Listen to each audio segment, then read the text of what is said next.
Okay, hello everybody. This is ANIM 1350. This will be session 6, lecture 3. A bit of a demo along with a few other bits and pieces thrown in. So, what we're looking at today is I wanted to go over a couple concepts. I want to go over brush file management, and I wanted to go over the compositing process along with how certain layers can interact with one another. So if we go over to, let's see, we got brushes, chapter 4, those are already done. So I'm just going to go ahead and talk real quick about what is saturation, hue versus tone. All right?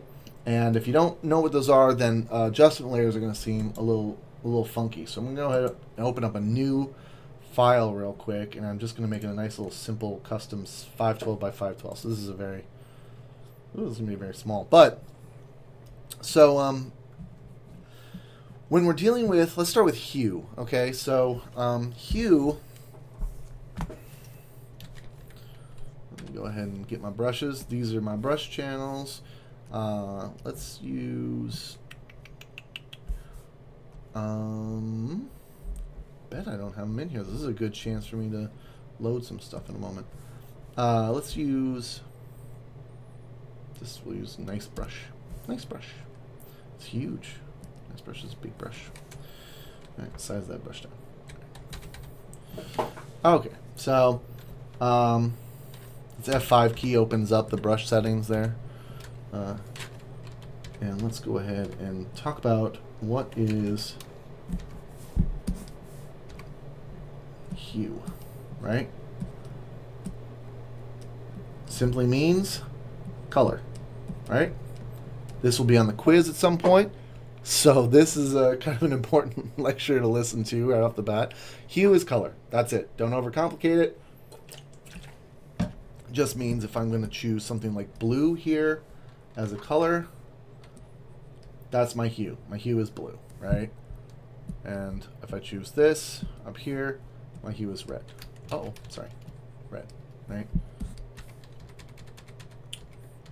And just because we're in Photoshop class, green, right? There we go. Blue, red, green, hue. Now, when we talk about tone, we're talking about light versus dark. Right? So now, if I'm looking at green, for example, I've got a dark green. Ooh, that's a really dark green. That's too dark of a green. I've got a dark. Ooh, that's still. Oops, sorry. That's because my thing. I explained this in my other two lectures. I have this. My foreground color is not selecting properly. It keeps selecting whenever I do a drop or a color select. It makes my background color that. So then I have to hit the X key to switch my background color here. It's actually kind of obnoxious. I don't know why it's doing that, so I'll have to do a little investigating later. So there's green, right, versus like a light green, right? So there you go, light versus dark. That's tone. So tonal range, tone or tonal range, that gives you your light versus dark, right? And then saturation. Oopsie. Is simply the vibrance of a color, right? So how vibrant is that color? So if I take this green, let's say I take my, well, let's go back to the blue, right? So if I take this blue and I put it kind of dead center on the wheel up here, you'll see, okay, so here's just sort of blue, right? If I take it and I push it all the way back here, you'll see, oops, it's a very desaturated blue. It's almost like a gray, really. And if I push it way up over this way, you'll see I get this very bright blue. And it's a little harder to see with blues just because has to do with like the coloration of that, but you can really see it in something like green, for example. Like if I take sort of this mid-tone green, and I take this really light desaturated green, and then I take this really vibrant and fully saturated green, right? So you can see here, let's make this a 150. So this is saturation. Saturation is sort of like the amount of color, and you can see it in this color wheel up here. I'll expand this a little bit. You can see that if you're kind of just in the dead middle, then you're kind of like in the middle of the tone. So this is basically like kind of a medium blue with like a medium saturation. Medium tone, medium saturation. But you can tell that if I do something like slide this to here and push this up into here, I'm getting a very light aqua with a lot of saturation, right? Or if I go to the green example, I can do a very dark green that's very desaturated, right? So this almost looks more like black. It has very little of the green. But if I go dark green heavy saturation, I get a very kind of a saturated. It's very green but dark, and then I can push that up into, like, this whole side here on the right side is very saturated. So I can go from dark saturated to light, very bright saturated, right? Versus the very light. So you're getting, this is variations. That's what we're talking about here, right? Is it a light color, a dark color? What is the color, and what is the saturation level, right? So hopefully that makes sense. It's just the three aspects to make up color. You got your hue, your tone, and your saturation. Or, as they sometimes call it in Photoshop, that tone could be called value. So if I go over here, for example, and get over here, swatches. Get in here. Okay. If I wanted to choose a color, for example, I could use a different color sampling system. Let's see here. I think I have to choose it here. Yeah, right here. With the HSB sliders. So you can see if I choose a color here, the B equals the tone. I'm not sure what B stands for, to be honest. You know what it feels like to me? Like pencils. When you have like a 3B, it's a very dark pencil, like a 6B, and it stands for soft. I'm not 100% sure. I think it means value in here, though, and that could be, it's a weird naming convention. But you can see the hue. H is hue, S is saturation, and then B is your tonal quality, your value. See? So you can actually choose it. And it even does a percentage over here where you're like, oh, 100% saturated. 100% saturated, 100% brightness, but you can tone it down. So that's sort of how you set that up. Now, the reason that I bring this up is if I go down to my layers, and I just want to quickly talk about adjustment layers here, I can hit this, and I get all these adjustment layers. And I can say, well, give me like a brightness contrast adjustment layer. And what that's going to do is it'll give me properties. Actually, you can see all the adjustments here, too. They're all over the place. You can get them up in layers. You can go to adjustment layers over here. New adjustment layer. You can click on them right here. If you know the symbols, you can like click on it down here. So you got like 3 different places at least where you can kind of load up your adjustment layers. And this one here deals with brightness. So you can see that this adjustment layer is affecting everything below it. And I talk about this in my other basic layers lecture, lecture 1 here, that layers affect everything below them, right? So you can see that I can adjust the brightness or the darkness of these layers. And you can see I can adjust like the contrast of them as well, which at this point is not a lot, and it's affecting everything. Or I can take this layer, hide it so it's not affecting it at all, and I could put in a different layer. I could put in a really common layer, might be a hue saturation.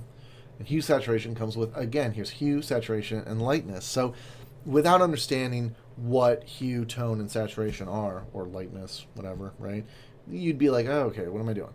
So, for example, with this one, I can literally start to change color values. So I can make these jump, and I can actually control them, too, by going to master. So let's say I just want to affect reds. If I select red channel, I can change my reds, and suddenly they can be greens again, or they can be purples, or you know, you can get into the blue range with them a little bit right here, see? So I'm only affecting those red stripes that I made, right? Maybe a better example would be green, because I made a bunch of greens. So check it out, grab the green, and I can change them up, make them go orange or red, see? So adjustment layers give you a lot of ability, a lot of control over all the different pixel colors you have in your scene. And you got a lot of, you can sample them so that you specifically pick out colors to affect. You can colorize, which will just set them all to one straight color. You look at it, even does it to my black writing. Everything's now green, right? You got custom sets. You can go in here and do, like, say, old style. You can do red boost. You can do, like, an increased saturation more. So, like, you know, cyan type. So everything kind of goes and kind of get the cyan blue set up. It's pretty cool. You can kind of change it. Back to default. While at the same time, you can also just totally kill your saturation. Go to grayscale.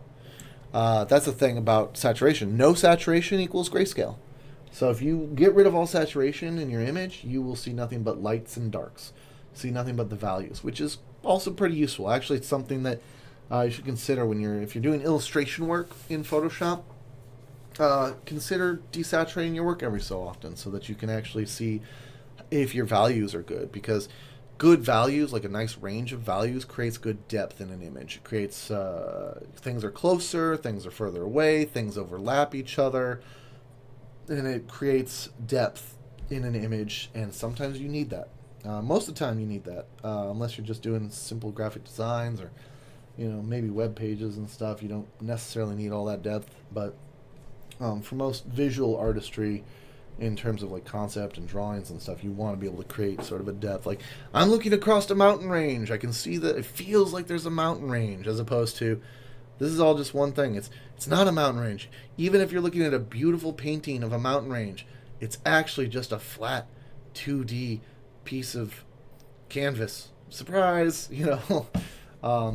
But the depth is created by the manipulation of light and dark and colors. So, and overlapping and some other things, spatial things and some atmospheric perspective and stuff like that. But, yeah, see. So these adjustment layers are actually quite potent. They can do a lot of neat things for you. It's worth playing with them. I'm not going to go through every single one of them because there are a number of them. Some of them are a lot less useful than others. Like, there is Invert. Ta-da! That's kind of fun. Actually, it's kind of a nice color palette. Well, I'm going to keep that one. I like that. I like that color palette. Anyway, it's very 80s. It's very synthwave. It's in right now. But yeah, so Invert. Okay, well, I take it back. Invert just did something neat for me. But when would you actually want to switch your colors to the opposites? I don't know. Maybe just because I'm playing with it and seeing what it does. I'm happy with it. And see how if I add these in, they do affect it. I can get back to them and make adjustments here. Alright, and change the saturation levels, tone it down, push it up. Right, and then take them away. So they all interact. Like most things in Photoshop, explore and check it out, play around with them, see how it works for you. Lots of other cool things in here. But all of them basically, they all kind of do the same thing. They adjust the colors underneath them in some way or manner. And some are more like invert is just sort of a straight, it flips it. There's nothing, there's no real buttons to push with it. I don't think. No, yeah, see, there's no menu for that one. It just inverts. It just does it. Sort of like if I take like a gradient or select color. Select color is literally just you want a color and you go yeah, and it just goes okay. I'll select it. Or let's see, solid color, for example, is just there's a color. It's the color I selected. It's there now, right? And that's it. It's just make a color happen on a layer, which you might find you want. Or you might want the gradient one. Gradient, make a selection of colors. This one's pretty cool. It's the same options you get if you're using the gradient bucket tool over here on the side, but it's just an entire layer. And you can set that up like this with shading. You can change it to be color to color or black to white or color to color. This one's color to transparency. And you can do linear, you can do radial, so it's like a circle. You can do angled, reflect, which is just sort of like a cool color to color. Diamond, which is weird. But, you know, you can make adjustments to it and stuff. It's what it is. It's gradients. It's the same thing as if you grab this gradient bucket tool over here. Gradient tool, same things. So just an adjustment layer. So there's adjustment layers. A lot of different ones. Play with them. See what you think of them. They can do a lot to adjusting, and that's going to be, by the way, something on the midterm also, is I require so many adjustment layers. So delve into them a little bit and see how they work for you. And they do a lot of different little things. And sometimes you won't see exactly what they're doing. You might have to play with the controls to see what kind of adjustments. And that's, by the way, what I've done for years.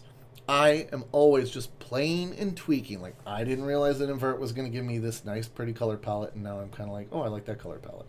So if you know what it's kind of going to do and then you play with it a little bit, you'll get unexpected results that over time you'll be able to integrate into your workflow.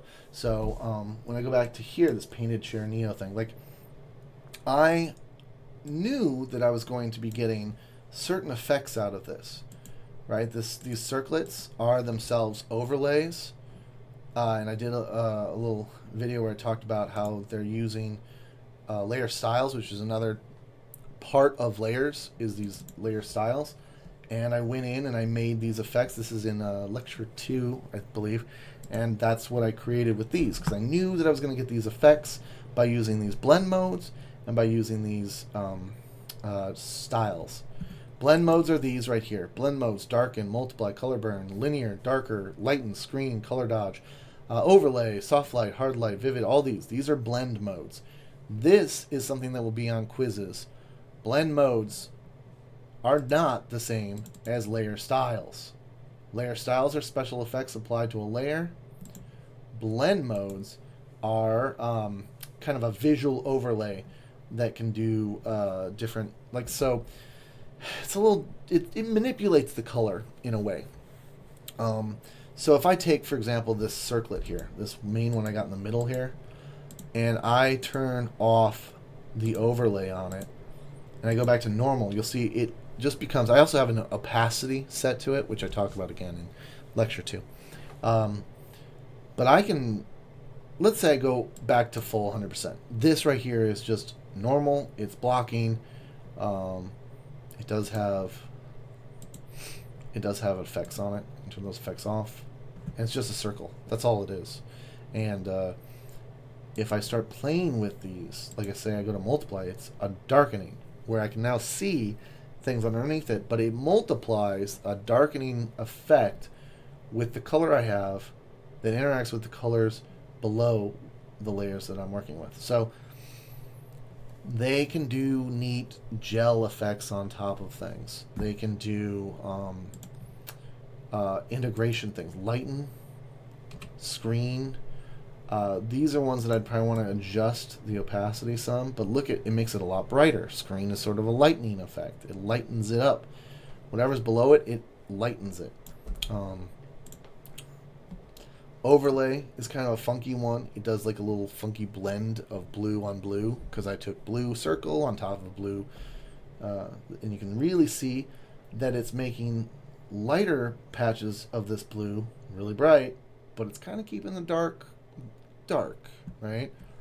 And so that's sort of, I could do hue, which does nothing because it's the same hue. I do saturation, which barely does anything. Difference would invert it. Exclusion subtracts the blue from that. Subtract does like a complete blackout. Like they all have different weird effects that interact with the colors. And you should play with them as well, because they are fairly specific in how they work. And once you get used to it, you'll see that they will have visual effects that you can come to rely upon to make things look interesting, right? So blend modes, they're basically color manipulators using layers that you have. You put in a color and it affects the color below it. So a quick example of that would be, let's say I wanted to change a patch of this to red. Let's go ahead and grab the rectangular tool, right? I'll make a selection right here, and I'm just going to make a new layer. And I'm going to make that layer, say, a color layer. Now if I select red, and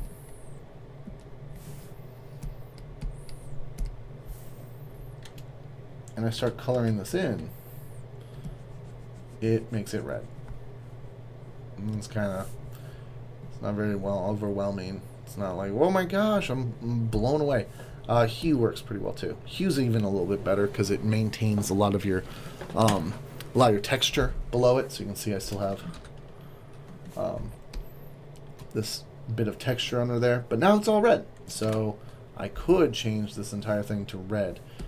If I paint over this, I'm getting red because I'm using a hue blend mode. But I don't want to.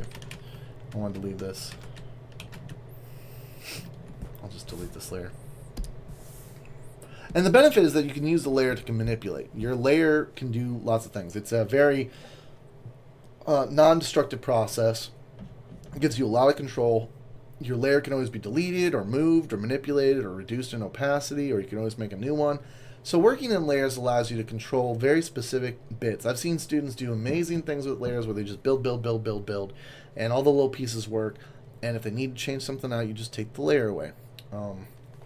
So it's very, very useful. The layers they give you very specific tight control over everything if you use them right, if you use the right selections, if you use the right paint work in places. So as like a little sort of demonstration sample here, I'll go ahead and I want to add in some more details to this, right? So I will make, let's see here. I'm going to go ahead and group these layers. That's another thing you can do, Control G, or you can just literally go to this little folder here, and this will now be my circlet group, right? And if I turn that off, there they go, and I can open it back up, and I can individually interact with them. And I'm going to make another layer now, and let's make that layer a multiply, right? So I select a color,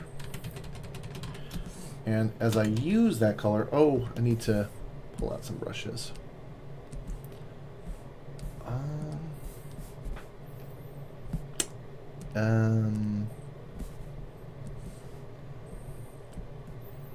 Spatter enhancement. So I've been using this brush for this anyway, so as I use this brush, it's the same color. I selected the same color as this was from the get-go, but now I have the ability to kind of, it's darker because it's multiplying, that's all.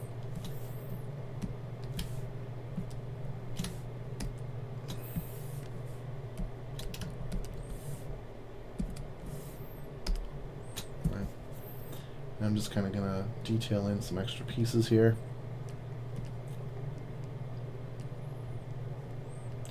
And all of this can be used for more than just painting. I just use it a lot for paint work. You can use this with photos. You can use this with graphic images you bring in. You know, you could bring in already a pre-made graphic and put it on a layer and use it as a blend mode to do things. You don't have to hand paint stuff. I just like to hand paint stuff. Look at this. I'm already looking to put in highlights. I already am like, wait, where are my highlights at? So I'm just kind of adding in a little more detail here.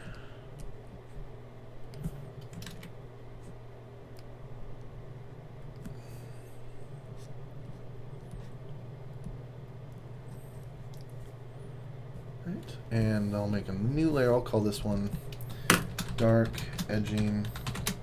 And let's make a new one that will be, I think I'm going to go with screen or something like that. And I want to select, I'll just select, again, kind of the same color. What I really want out of this, and I don't know if I'm going to get it. I'm not sure if I'm going to get what I want from this. I need a new brush, too. I need just a regular hard round brush. I think I'm not going to get it because these branches are up here. I think I can't get them. I'll hide them for the moment. I'll come back to them. I want to do an interesting visual effect. I'm not sure if I can, if I'm going to get it.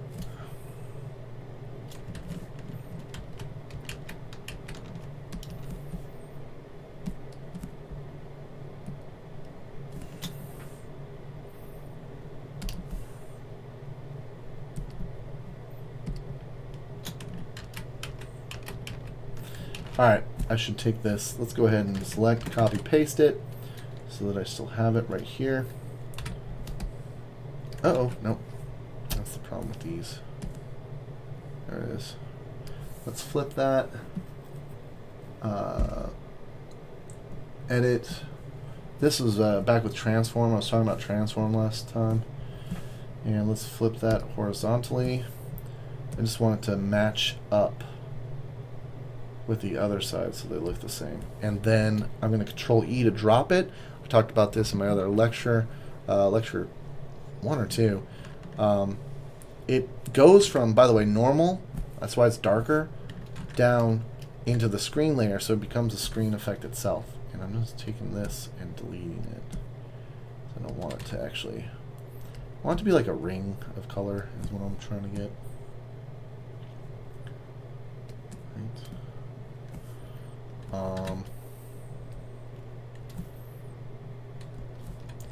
And maybe now we can go back and get that other brush. I'm gonna put I like that spatter enhance. I made this brush in one of my other lectures. I made it in the brush lecture.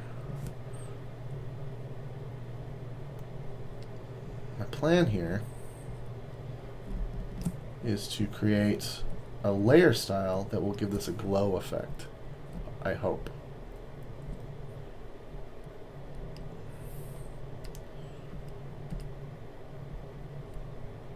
I'm trying to make it look like this is a giant sort of throne that has like glow effects going on.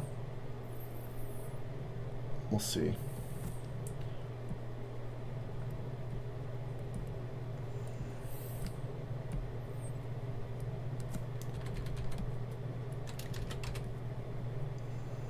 Alright, let's give it a shot. Let's go ahead and do a layer style on it. And look at this. We got inner glow. We got outer glow. Give it some of that. See what we get. We get nothing so far. Let's mess with it. There's a lot of little settings.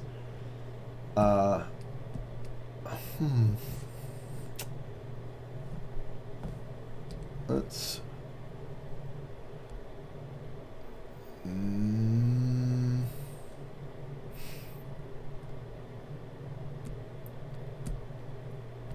I think the issue is that the color is Stupid. It's black. Let's change it to... Okay, there it is. Let's get a very bright, light, almost white, but kind of still blue. And let's see what the spread does. It's there. Let's up that opacity. It's there. That's almost too much, but it's working. Softer size. Let's see. So in here what happens is that the size kind of controls the flare up, and the spread controls kind of this effect here. And I don't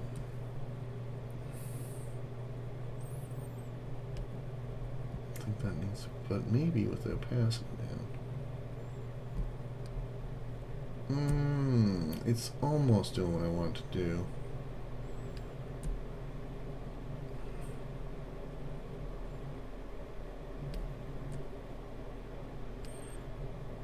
Maybe like that.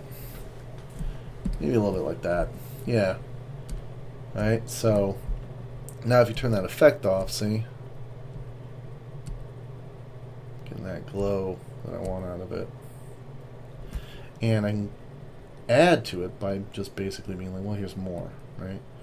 And since this is a screen layer, I can also take that and go, well, let's make my select color go brighter here. And that is going to give me sort of a lightning effect. And maybe I also,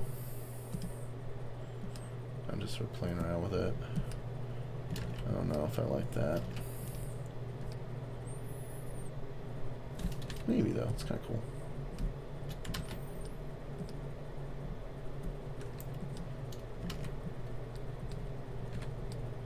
Right.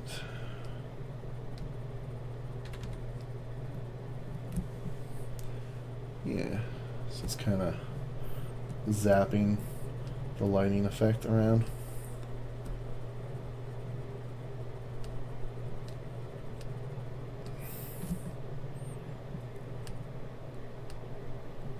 It's kind of specific. But I'm liking this brush that I made the other day. It's got a nice little bit of fuzzing to it.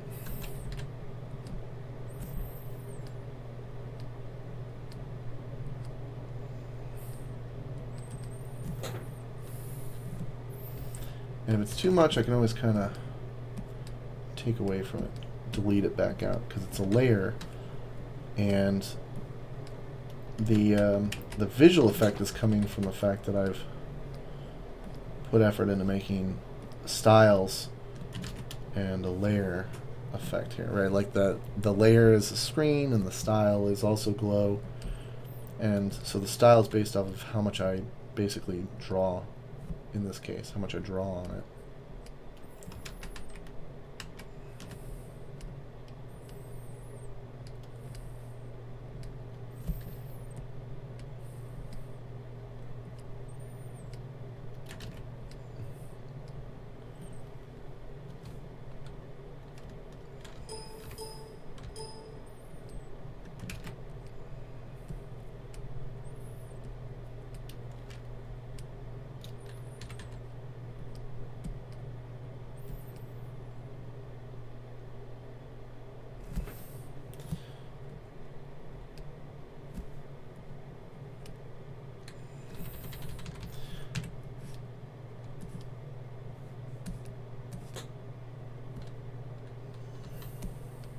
No! Eraser. There we go. There we go.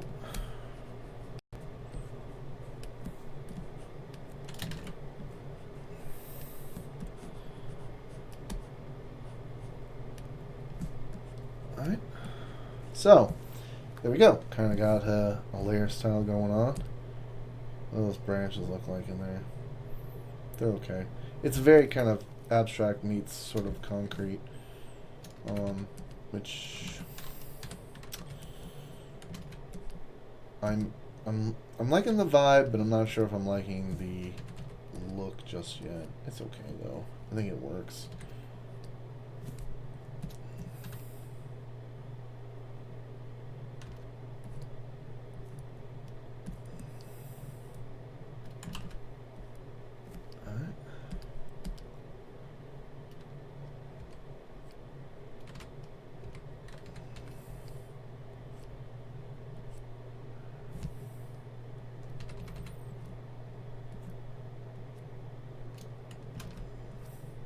Okay, so hit save. And there's sort of how you can kind of take visual aspects and blend them. Let's see. This is, what are we at? We're at the recording this for about 35 minutes here. Let me go ahead and look at one more thing real quick before I move on. There's more stuff I want to do to this, but the digital paint process is a lot. If anyone's interested, maybe next semester then I can do a digital paint. I sometimes do a digital paint class as a special topics class.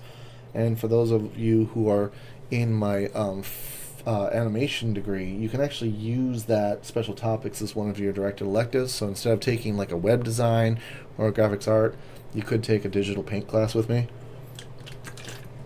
Let me know sometime if you're interested, and maybe I can set that up for next semester, where I can go into a whole lot more about how to digital paint and concept stuff.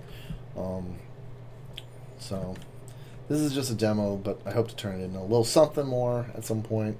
Keep working with it. Let's see here. So it's kind of maybe obvious. I do a lot of fantasy video gamey stuff. Let's go back to this compositing real quick. This is sort of something I did a couple years back, but it's a workflow for image melding and brush blending. So I start with an initial photo.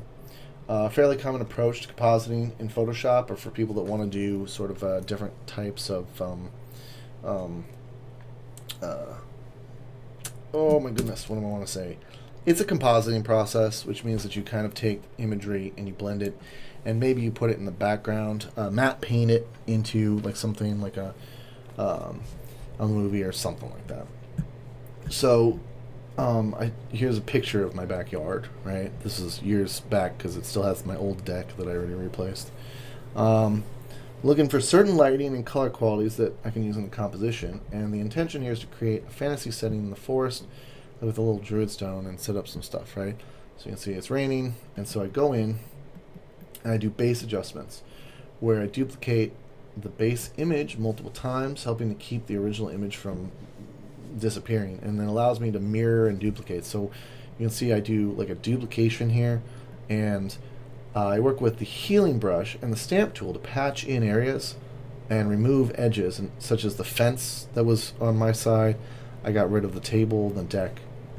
You can also bring in the mixer brush to smooth and blend edges that might be too stark or aggressive, and maybe even I like to kind of hand paint in pieces here and there, right? Further blending and removal. At this point, there's still aspects from the old image to be removed, such as like the background had some pieces. There's a house from my neighbor's yard. And I blend those out and kind of paint up into them, and maybe I even bring in some other pieces of the photo itself to move around. I had a lot of photos, so I kind of pull pieces and move them around. So I like to use the paintbrush as well as the mixer brush to start laying out a flat groundwork in the image. It's important to take colors for the surroundings, so I sample constantly from the image itself. Adding something like a strange bright or pink or light blue would draw attention. It would be a little out of place to have that kind of color shift. So now I just kind of do like these grays and greens, and there's a little bit of blue-green. I keep the image fairly monochromatic with itself. And at this point I have an artistic filter, like a paint spray filter. There's filters you can use in Photoshop. And I do like this paint spray layer to give it kind of this edginess that starts to make it look a little less like a photo. A little more like maybe some kind of paint up. Painting in objects and atmosphere. So here I start putting like light streaks, and I start building like a little stone effect in the background, and I've got some misting I'm kind of putting in. And then start building in like some kind of character, and this is all sort of really initial. The background is really detailed, so you got to bring up the detail in the characters and the image to push it further. You keep working on the characters, maybe reassessing designs, adding more detail to things, or adjusting them. And it's kind of rough early on, so you got to kind of work with it to mesh it in while keeping and maintaining sort of like a separation. And this was, so you can kind of see from the start to like the point that I got to with this, it was just about a 2 hour, and it's ready for further development and continuation. But like as a quick concept, just 2 hours, and to be like, okay, so here's like a scene and a setting. What do you think? Is it worth continuing with? And so that's kind of just like a quick. And then here's my I'm talking about my digital paint class. I don't do it every semester, but if people have enough, if I have enough interest, I do it. Where we go deeper into how to kind of lay out this sort of stuff. All right, and I'm gonna call it there for this lecture. I went through a lot of stuff. This is a big old chunk, a bunch of demo work, and I hope you enjoyed. So I'm gonna call it for now.